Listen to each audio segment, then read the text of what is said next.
mais uma quarta. Espero que você esteja bem. Temos orado para que você esteja bem. E hoje, como é um encontro caseiro, de forma mais descontraída, mais leve, espero que você, com sua família, possa discutir um pouquinho a respeito do tema que a gente vai trazer. E agora adorar. Vamos adorar juntos. Fazer um barulho aí na sua casa, um barulho santo. Vamos embora? Elevo os olhos para os montes, quem me socorrerá?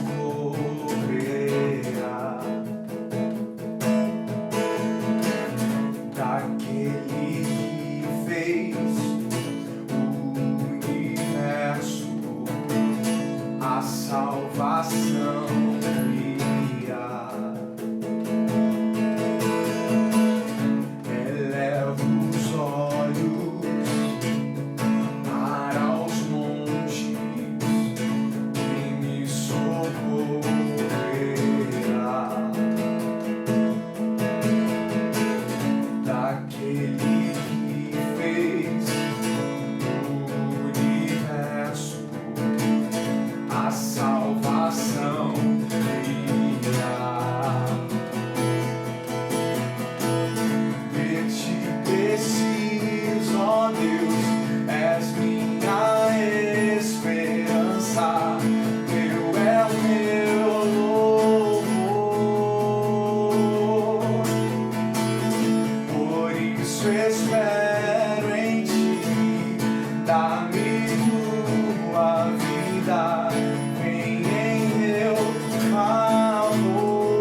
É bom adorar, né? Eu fico aqui me segurando, porque se eu cantar, vai ficar ruim, né? Ele tá rindo porque a gente já gravou, a gente já começou a gravar, eu toquei aqui e ele começou a rir. Eu tenho que ficar aqui quietinho. Vamos meditar um pouquinho um texto da palavra que se encontra em Mateus, no capítulo 4. Vai abrindo sua Bíblia aí, vai encontrando aí o texto. Mateus capítulo 4, a partir do 18. Deixa eu trocar meus óculos. Caramba, olha só. Vou tentar com eles, tá?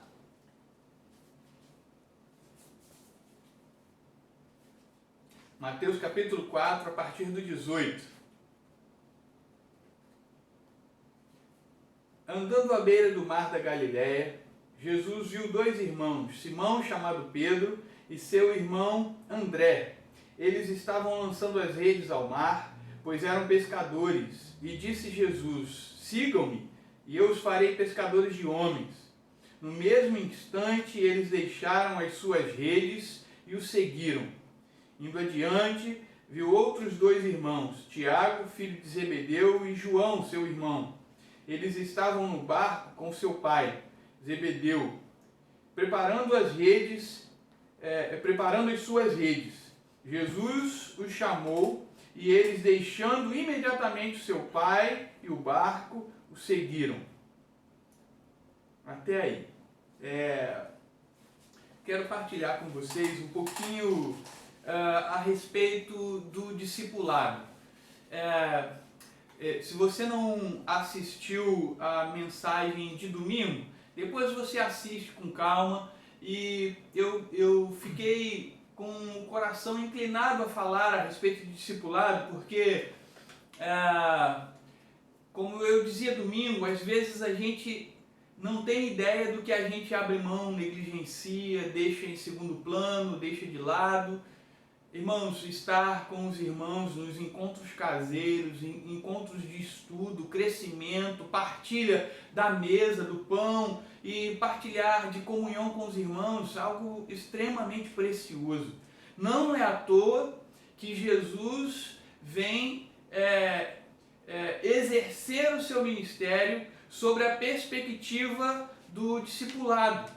Muito mais do que uma estratégia de crescimento, muito mais do que uma estratégia de crescimento, era muito mais voltado para que laços de comunhão verdadeiros fossem construídos, para que sobre esses laços de comunhão, de partilha de vidas, a Igreja do Senhor Jesus fosse construída, com pessoas comprometidas umas com as outras, com pessoas que aprenderam, através da ação do Espírito Santo, a sonhar o mesmo sonho, a falar a mesma língua, a falar, com o mesmo objetivo no coração. É isso que Filipenses capítulo 2 nos ensina. Mas você já parou para refletir a respeito do discipulado? Para pensar em Jesus. Jesus é, por excelência, um grande e talvez o maior discipulador que a gente possa imaginar. O discipulador por excelência, o discipulador que construiu a mentalidade do discipulado. Aquele que, inspirado pelo Pai, construiu uma forma de ensinar. Existem alguns livros, como a Pedagogia de Jesus, de C.S. Lewis, que nos mostram exatamente esse caminho. O caminho do ensino de Jesus passava pela sua própria vida, experiência. Aquilo que ele vivia, ele mostrava para aqueles a quem ele estava discipulando, e esse era o caminho do aprendizado. Ele escolhe 12 homens. E a gente nem vai falar a respeito do como ele foi eclético ao escolher esses homens. Tinha pessoas de todo jeito ali. E eu quero que você só tire uma lição disso. Seja lá quem você for, seja lá a história que você já viveu, seja lá o caminho ou a sua forma de pensar, até então, depois de ouvir o chamado de Jesus, toda a sua vida se alinha e segue um trilho maravilhoso. Jesus pega esses homens. Eu poderia dizer que, em alguns sentidos, uma comunhão disfuncional. Tinha tudo para não dar certo, mas como Deus liga aquela união de 12 homens tão diferentes. E se a gente parar também para pensar no discipulado, você já parou para pensar que todos têm compromissos a abraçar? O discipulador tem compromissos e o discipulando também tem compromissos. Tem um papel a cumprir nessa relação tão abençoadora e tão proativa. quando a gente para pensar em discipulado, é para que a gente pense em uma formação profunda de caráter, de intimidade, de relacionamento, para que um trabalho, uma função seja cumprida com excelência. E olhando para a vida de Jesus, a gente entende isso. Jesus ensinava, por exemplo, eu já disse isso, né? Ele mostrava como fazia e dizia aos seus discipulandos, né? Aos seus discípulos, tá vendo? Vai lá e faz igual. Pratica isso. Qual é a prática que você tem exercido do Evangelho? Hoje é um encontro caseiro e a gente sempre tem muita troca, né? Sempre quem dirige sempre traz muitos questionamentos e a gente às vezes gasta muito tempo, às vezes a gente nem chega ao final do conteúdo que a gente preparou, planejou, porque a gente chega em uma temática que todos são envolvidos e a gente dá valor mesmo não seguindo aquele cronograma naquele dia, a dar valor ao crescimento que aquela palavra e aquela discussão nos traz. Você precisa discutir a respeito disso. O que você tem praticado a respeito do discipulado, do Evangelho de Cristo? O que você tem praticado a respeito do chamado de Deus para a sua vida? Quais são suas práticas que mostram que você é um discípulo? Quais são as suas atitudes que mostram que você é um discípulo? O que você tem feito e tem falado para o seu irmão assim, ó, viu? Viu como faz? Vai lá e faz igual. Ou, viu o que eu fiz? Aprendi com Jesus nesse texto, nessa história, nessa situação. Aprendi com Pedro, com Paulo. Eu tenho aprendido. Vamos aprender também. Vamos caminhar, vamos crescer, vamos ir além. Outra coisa que Jesus não perdia tempo em fazer, ele se dedicava a isso, era ensinar. Quantos momentos ele separava os discípulos e trazia um ensino ali muito específico, muito objetivo para os discípulos. Às vezes falava em parábolas para uma multidão, depois reunia os discípulos e perguntava para eles, o que vocês entenderam? Vocês precisam tirar lições objetivas, práticas desse ensinamento, mas não vai sair por aí falando besteira não. O que vocês entenderam? Porque a mensagem é essa. Eu e você, a gente precisa aprender a se dedicar ao ensino, ao estudo, faz parte dessa caminhada com Cristo. E se o discipulador tem compromissos, né? Como eu disse, Jesus tinha o compromisso de ensinar. Jesus tinha o compromisso de ensinar, por exemplo, então ele mostrava com sua vida o como era viver essa nova identidade de igreja. O que depois veio a ser chamado, né, de evangelho, as boas novas. O que é isso? O que é ser cristão? Né? Jesus era esse que mostrou para os discipulados com sua própria vida o que era ser um discipulador. Mas os discípulos, eles também tinham os seus compromissos. Você tem se dedicado a eles? Olha só, capítulo 5 desse mesmo livro de Mateus. Mateus, capítulo 5, verso 13. Vocês são o sal da terra, mas se o sal perder o sabor, como restaurá-lo? Não servirá para nada, exceto para ser jogado fora e pisado pelos homens. Jesus um dia olhou para você e falou assim, siga-me, vem comigo. Sabe qual é o seu compromisso? O seu compromisso é de ser sal. E a gente sabe, você está cansado de saber disso, né? As figuras que o sal nos traz, os ensinos, né? De conservar, de dar sabor, tudo isso a gente já sabe, né? E esse é o compromisso que você precisa assumir. Assumir com aquele que te chamou. Você tem um chamado sobre a sua vida. né? Na Vineyard, nós costumamos dizer que todos podem servir, todos podem trabalhar. Tem um lugar para você colocar em prática os seus talentos, as suas aptidões. Tem um lugar lá para você, todos têm um lugar para mostrar o quanto são importantes no chamado do reino. Você foi chamado, mas não seja um qualquer. Não faça o trabalho, o chamado, não exerça o seu chamado de forma relaxada, porque às vezes a gente tem visto muito isso, né? Ah, beleza, eu vou fazer aqui o que eu posso. Ah, tá bom do jeito que tá. Seja mais criterioso, seja mais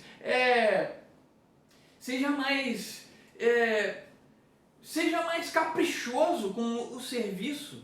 Faça o melhor que você pode. E às vezes o melhor que você pode, se você analisar direitinho, você vai ver assim, caramba, eu ainda podia fazer muito melhor.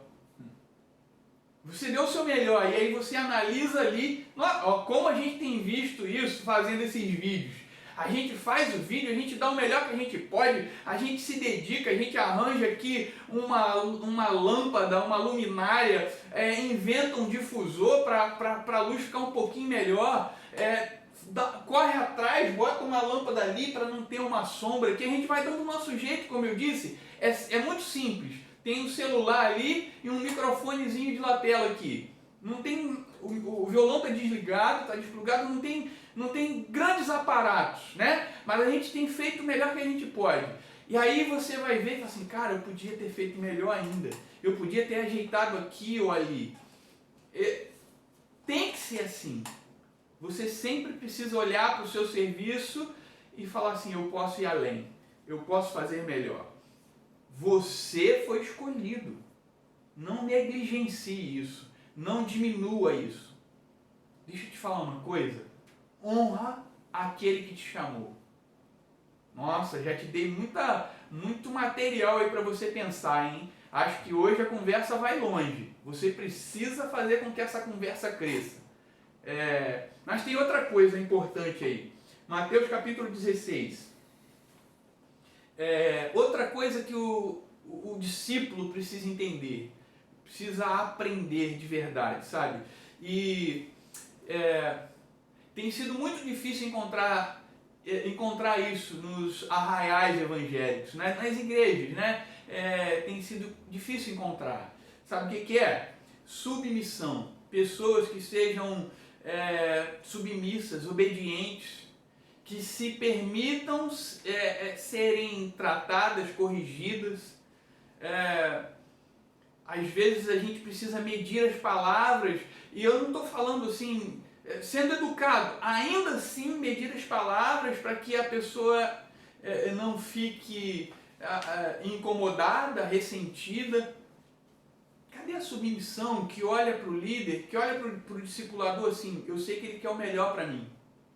Talvez ele não tenha nem usado o melhor jeito de falar e de chegar em mim, mas eu sei que ele quer o melhor para mim. Eu vou me sujeitar a isso, porque eu confio nesse cara. Mateus capítulo 16, do 24 em diante, diz assim, então Jesus disse aos seus discípulos, se alguém quiser acompanhar-me, negue-se a si mesmo, tome a sua cruz e siga-me. Pois quem quiser salvar a sua vida, a perderá. Mas quem perder a sua vida por minha causa, a encontrará. Pois que adianta ao homem ganhar o mundo inteiro e perder a sua alma? Ou o que o homem poderá dar em troca da sua alma? Pois o Filho do Homem virá na glória de seu Pai com os seus anjos, e então recompensará a cada um de acordo com o que tem feito. Garanto-lhes que alguns dos que aqui se acham, não experimentarão a morte antes de verem o Filho do Homem vindo em seu reino. Eu acho que você conhece esse texto, né? O trecho ali, Jesus prediz sua morte, né? Prediz sua ressurreição, mas ele fala para o discípulo assim, me servir não é simples. Servir Servir ao Senhor não é simples. O chamado não é banal. Fazer a igreja funcionar como ela deve, ouve isso com muita atenção e com inteligência, como eu costumo dizer lá na igreja, né? Seja inteligente, não tem ninguém aqui, não tem meias palavras. Fazer a igreja segundo os homens é fácil. A gente enche a igreja assim. A gente constrói grandes templos, segundo os homens, segundo estratégias, segundo alguns formatos que funcionam. As propagandas certas, as chamadas certas, os milagres bem programados, as igrejas enchem. Mas fazer a igreja segundo Jesus planejou, aí são outros 500. É difícil fazer a igreja funcionar de verdade nos padrões de Jesus Cristo. É difícil fazer a igreja orgânica, estar ali trabalhando, crescendo, multiplicando do jeito correto. Não é fácil. Fazer com que homens que já enxergaram caminhos e atalhos, eles abram mão desses atalhos, desses caminhos, para fazer o caminho correto. Obedecer ao Senhor em primeiro lugar, se submeter. Os fins não justificam os meios. Isso vale muito para nós como igreja do Senhor. E aí, eu preciso aprender a ser submisso. Sabe até onde? Sabe até que lugar? Você já parou para pensar nisso? Eu preciso me submeter, mas até que lugar? Até quando? Como? De que forma? Talvez olhando mais uma vez para Jesus. Você já olhou para Jesus para se mirar, para se medir, no sentido de ser submisso? Porque isso é importante. Eu preciso copiar o meu mestre em tudo. E aqui eu não estou falando de uniformidade, porque Jesus não quer pessoas uniformes, que a gente use a mesma roupa, que a gente fale do mesmo jeito em relação ao evangeliquez, né? Que a gente tem aquele sotaque de crente, que a gente fala, e aí varão, não sei o que, sabe? Aquelas coisinhas que só o crente entende o que significa. Não estou falando disso. Aqui a gente está falando de unidade. É diferente de uniformidade. Unidade Jesus quer. Uniformidade ele abre mão. Por isso ele chama pessoas diferentes. Ele quer cada um com as suas peculiaridades. Unidos, quebrantados, obedientes e submissos, fazendo a sua vontade. E até onde Jesus foi submisso? Jesus tinha, no sentido de fazer com que o evangelho fosse entendido, Jesus tinha ali alguém, que era Deus Pai, que mostrou para ele um caminho, propôs para ele um caminho, e ele seguiu cada passo, por mais penoso que fosse. Jesus enfrentou a via crucis, porque ele queria obedecer ao Pai. Ele até chegou, olha, se possível, passa de mim esse cálice. Mas ele tomou o cálice e bebeu esse cálice. Ele passou pelas dificuldades. Ele foi até a cruz.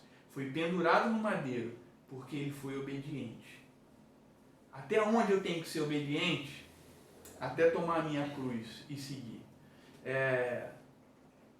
Até aí onde vai a submissão que eu preciso aprender. Eu preciso aprender de forma definitiva isso. E talvez você fale assim, mas tem muitas coisas complexas e difíceis na palavra, eu quero entender e eu não entendo. Olha, não se desculpe assim. Tiago, capítulo 1, verso 5 diz assim: se algum de vocês tem falta de sabedoria, peça a Deus, que a todos dá livremente, de boa vontade, e lhe será concedida. Ouve, não fica se desculpando assim, mas eu tenho as minhas limitações, todo mundo tem. Nós temos, eu tenho as minhas, o William tem as dele, nós temos as nossas limitações. Mas quando a gente fala assim, eu quero ser o melhor servo que as minhas forças, que os meus talentos, eu quero ser o melhor servo que eu puder ser. E aí eu dobro o meu joelho e falo assim, Deus, quando me faltar sabedoria para lidar com alguma questão, quando me faltar sabedoria para aprender algo, Deus, concede-me a sabedoria suficiente para que eu possa reproduzir o seu evangelho de forma digna, para que eu possa ir além do evangelho dos homens, porque esse é fácil. O evangelho dos homens prega a uniformidade, e esse é fácil você colocar a roupa que faz com que todos vejam você como parte de uma igreja. É fácil você alinhar o discurso para que todos vejam você como parte de uma igreja. Mas unidade do corpo de Cristo, unidade com Deus, são outras questões muito mais profundas, estão além, são transcendentes. E às vezes nos falta mesmo alguma sabedoria, algum traquejo, alguma inteligência, e a gente fala, Deus, me concede. E Ele dá, como diz a palavra, liberalmente. Então a gente pode alcançar sabedoria suficiente para caminhar e reproduzir o Evangelho do Senhor. Eu acredito nisso. Quando a Vineyard nos ensina a respeito de que todos podem participar, todos têm um serviço a cumprir e podem cumprir e devem cumprir, eu acredito que Deus vai nos dar sabedoria suficiente para cumprir esse papel. Aprenda, obedeça, sirva como um melhor discípulo. E você vai ser uma coisa, sabe o quê? O reflexo de Jesus Cristo. No seminário tinha um professor e ele dizia, nós somos o simulacro de Jesus. É como se a imagem refletida num espelho, mesmo que um tanto quanto embaçada, não perfeita, mas eu preciso ser esse que reflete a imagem de Jesus. Você foi chamado a ser discípulo de Jesus e você precisa refletir Jesus. Me empolguei aqui, fui falando, falei pra caramba, mas o nosso encontro de trocar. Eu acho que eu te dei um bom conteúdo aí para você refletir com sua família durante essa semana. Discute, conversa e traz as questões, vamos lá para os nossos grupos e vamos discutir essas questões, porque eu sei que eu e você fomos chamados a ser discípulos. E quantos encontros, quantos momentos nós negligenciamos, sabe? E talvez agora, isolados em nossas casas, com os nossos trabalhos remotos, ou às vezes tendo que realmente ir ao trabalho, mas voltando para casa e encontrando aqueles que estão lá em confinamento, a gente vê o quanto a gente devia ter ido além, ter feito mais, buscado mais, um pouco mais, um tanto mais. Está na hora. Vamos repercutir isso, vamos reverberar isso, discute a respeito disso. E vamos cantar para encerrar. Eu não, Estou impedido aqui pelo microfone de cantar, Mas eu vou adorar com você. E aí, você está em casa, solta a voz.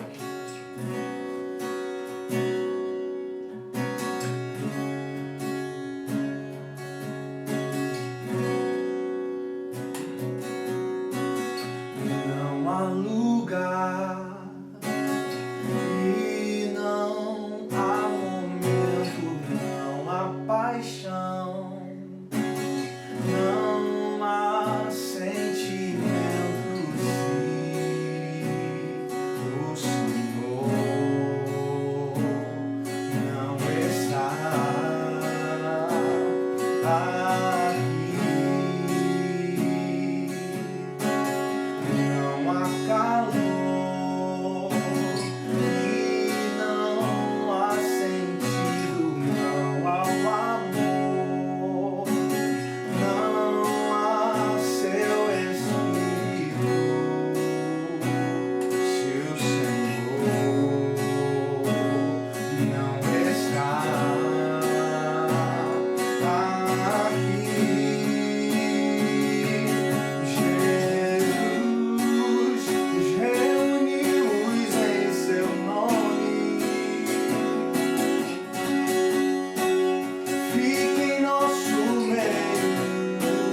louvar,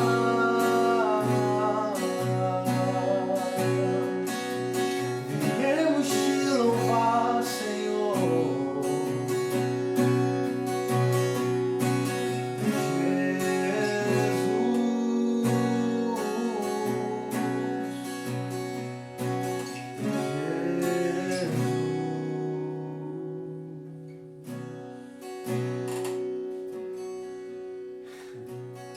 Amém, amém.